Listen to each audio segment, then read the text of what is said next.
আজি আকৌ নমস্কাৰ। মোৰ নাম গিয়াছুদ্দিন। মই আজি বহুত দিনৰ ভিডিঅ' বনাইছোঁ, মই কাম কৰোঁ আপোনালোকে জানে।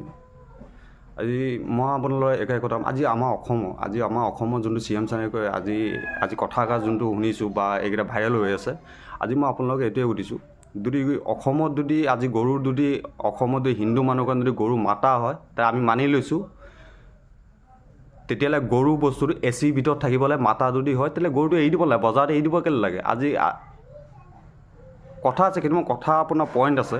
আজি কেলৈ কৈছোঁ কথা গৰু মাতা যদি বন্ধ কৰে, আজি গৰু এটা মানুহ কেলৈ পোহে? আজি হিন্দুৱে হওক বা মুছলমানে গৰুটো আজি কেলৈ পোহে যে 2 টকা এটা বিকি মেলি যে মই 2 টকা এটা পাম। আজি গৰু খোৱা যদি মুছলমানে যদি আজি গৰু খোৱা বন্ধ কৰি দিয়ে, তেতিয়াহ'লে গৰুখিনি কোনে খাব আৰু গৰুখিনি কোনে পুহিব?